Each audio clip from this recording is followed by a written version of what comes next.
ओम शांति। आज सुनेंगे हम प्यारे बाबा के अव्यक्त महावाक्य 28/4/1982 के। टाइटल है सर्वस्व त्यागी की निशानियां। तो बाबा ने इस पर बहुत अच्छी क्लास कराते कहा कि सर्वस्व जो त्यागी आत्मा होगी उसमें कौन कौन सी विशेषताएं होंगी, उसको हम बहुत ध्यान से समझेंगे और उसके बोल, वाणी और कर्म कैसे होंगे उस पर भी बाबा ने क्लास कराया। तो सारी बातों को अटेंशन पूर्वक सुनेंगे कि आज बाप दादा चारों ओर के सर्वस्व महात्यागी, सर्वस्व त्यागी बच्चों को देख रहे हैं। कौन से बच्चे हैं इस महान भाग को प्राप्त कर रहे हैं, वह समीप पहुंच गए हैं। ऐसे समीप अर्थात समान श्रेष्ठ सर्वस्व त्यागी बच्चों को बाप दादा भी देख रहे थे और हर्षित भी हो रहे थे। सर्वस्व त्यागी बच्चों की विशेषता क्या है?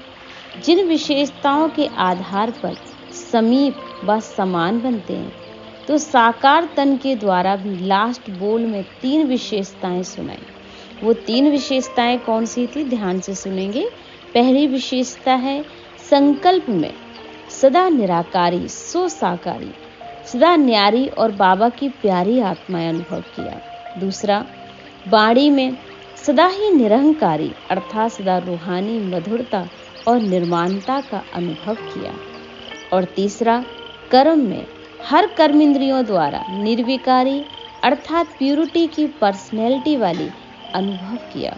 तो हर कर्मेंद्रियों द्वारा महादानी व वरदानी, मस्तक द्वारा सर्व को स्वरूप की स्मृति दिलाने के वरदानी व महादानी, नैनों से रूहानी दृष्टि द्वारा सर्व को स्वदेश अर्थात मुक्तिधाम और स्वराज अर्थात जीवन मुक्ति, अपने राज का दर्शन कराना व सदा रास्ता दिखाने का दृष्टि द्वारा इशारा देना, ऐसा अनुभव कराने का वरदान देना कि जो आत्माएं महसूस करें कि यही हमारा असली घर है और राज्य है, घर का रास्ता, राज पाने का रास्ता मिल गया।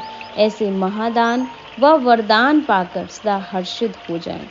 मुख द्वारा रचेता और रचना के विस्तार को स्पष्ट जान, स्वयं को रचेता की पहली रचना श्रेष्ठ ब्राह्मण सो देवता बनने का वरदान पाले हुए। ऐसे हस्तों द्वारा सदा ही सहज योगी, कर्म योगी बनने के वरदान वाले श्रेष्ठ कर्मधारी, श्रेष्ठ फल प्राप्त करने के वरदानी बनाने वाले, चरण कमल द्वारा हर कदम फॉलो फादर कर रही कदम में पद्मों की कमाई जमा करने के वरदानी, ऐसे हर कर्मेंद्रियों द्वारा विशेष अनुभूति कराने के वरदानी अर्थात निर्विकारी जीवन। ये 3 विशेषताएं सर्वस्व त्यागी की सदा स्पष्ट दिखाई दी। और ये 3 विशेषताओं के आधार पर बाबा ने कहा सर्वस्व त्यागी अर्थात कि आत्मा किसी भी विकार के अंश के भी वशीभूत हो कोई कर्म नहीं करेगी। विकारों का रॉयल अंश स्वरूप पहले भी सुनाया है कि मोटे रूप में विकार समाप्त हो, रॉयल रूप में अंश मात्र के रूप में रह जाते हैं। और वह याद है, ब्राह्मणों की भाषा भी रॉयल बन गई है। अभी वह विस्तार तो बहुत है लंबा।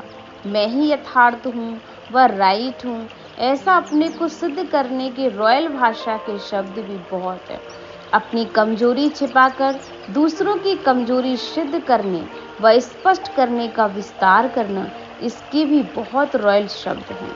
यह भी बड़ी डिक्शनरी है जो वास्तविकता नहीं है, लेकिन यह स्वयं को सिद्ध करने व स्वयं की कमजोरी के बचाव के लिए मनमत के बोल हैं। और वह विस्तार अच्छी तरह से सब जानते हो। सर्वस्व त्यागी की ऐसी भाषा नहीं होती जिसमें किसी भी विकार का अंश मात्र भी समाया हुआ हो। तो मनसा वाचा कर्मणा संबंध संपर्क में सदा ही विकारों के अंश मात्र से भी परे रहो। इसको कहा जाता है सर्वस्व त्यागी, सर्व अंश का त्याग। तो सर्वस्व त्यागी सदा ही विश्व कल्याणकारी की विशेषता वाले होंगे। सदा ही दाता का बच्चा दाता बन सर्व को देने की भावना से भरपूर होंगे। ऐसे नहीं कि यह करें, वह ऐसी परिस्थिति हो, वायुमंडल हो, तब मैं यह करूं। दूसरे का सहयोग लेकर के अपने कल्याण के श्रेष्ठ कर्म वाले अर्थात लेकर के फिर देने वाले, सहयोग लिया फिर दिया, तो लेना और देना दोनों साथ साथ हुआ ना। लेकिन सर्वस्व त्यागी स्वयं मास्टर दाता बन परिस्थितियों को भी परिवर्तन करने का, कमजोर को भी शक्तिशाली बनाने का, वायुमंडल व वृत्ति को अपनी शक्तियों द्वारा परिवर्तन करने का, सदा ही स्वयं को कल्याण अर्थ जिम्मेवार आत्मा समझकर हर बात में सहयोग व शक्ति के महादान व वरदान देने का संकल्प करेंगे। ये हो तो यह करें नहीं, मास्टर दाता बनकर परिवर्तन करने की शुभ भावना से शक्तियों को कार्य में लगाने अर्थात देने के कार्य करता रहेगा। मुझे देना है, मुझे करना है, मुझे बदलना है, मुझे निर्माण बनना है, ऐसे ओटे सो अर्जुन अर्थात दातापन का विशेष योगी होगा। तो सर्वस्व त्यागी अर्थात सदा ही गुणमूर्त। गुणमूर्त का अर्थ होता है गुणवान बनना और सर्व में गुण देखना। अगर स्वयं गुणमूर्त होंगे ना, तो उसकी दृष्टि और वृत्ति ऐसी गुण संपन्न होगी जो उसकी दृष्टि वृत्ति द्वारा सर्व में जो गुण होगा वही दिखाई देगा। अवगुण देखते समझते भी किसी के भी अवगुण बुद्धि द्वारा ग्रहण नहीं करेगा अर्थात बुद्धि में धारण नहीं करेगा, ऐसा होली हंस होगा। कंकड़ को जानते भी ग्रहण नहीं करेगा और ही उस आत्मा के अवगुण को मिटाने के लिए स्वयं में प्राप्त हुए गुण भी शक्ति द्वारा उस आत्मा को गुणगान बनाने में सहयोगी होगा, क्योंकि मास्टर दाता के संस्कार है ना।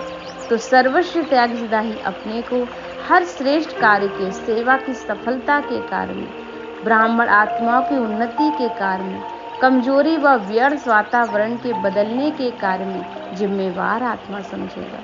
मैं विघ्न बनने के कारण व संबंध संपर्क में कोई नंबरवार आत्माओं के कारण जरा भी हलचल होती है, तो सर्वस्व त्यागी बेहद के आधार मूर्त समझ चारों ओर की हलचल को अचल बनाने की जिम्मेवारी समझेंगे।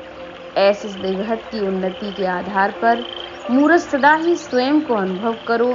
ऐसा नहीं यह स्थान की बात है ना, यह इस बहन भाई की बात है, नहीं, मेरा परिवार है। मैं कल्याणकारी निमित्त आत्मा हूँ। टाइटल क्या मिला है? विश्व कल्याणकारी का मिला ना। तो सिर्फ उन 100 कल्याणकारी व अपने सेंटर के कल्याणकारी दूसरों की कमजोरी अर्थात अपने परिवार की कमजोरी समझो। ऐसे बेहद के निमित्त आत्मा समझेंगे, मैंपन नहीं, निमित्त मात्र अर्थात विश्व कल्याण के आधार मूर्त, बेहद के कार्य में आधार मूर्त। ऐसे स्वयं सर्वस्व त्यागी बने, तब जाकर दूसरों को भी बना सकेंगे, क्योंकि सदा ही मन तंदुरुस्त होगा ना, तो सदा ही स्वस्थ रहेंगे, दूसरों के भी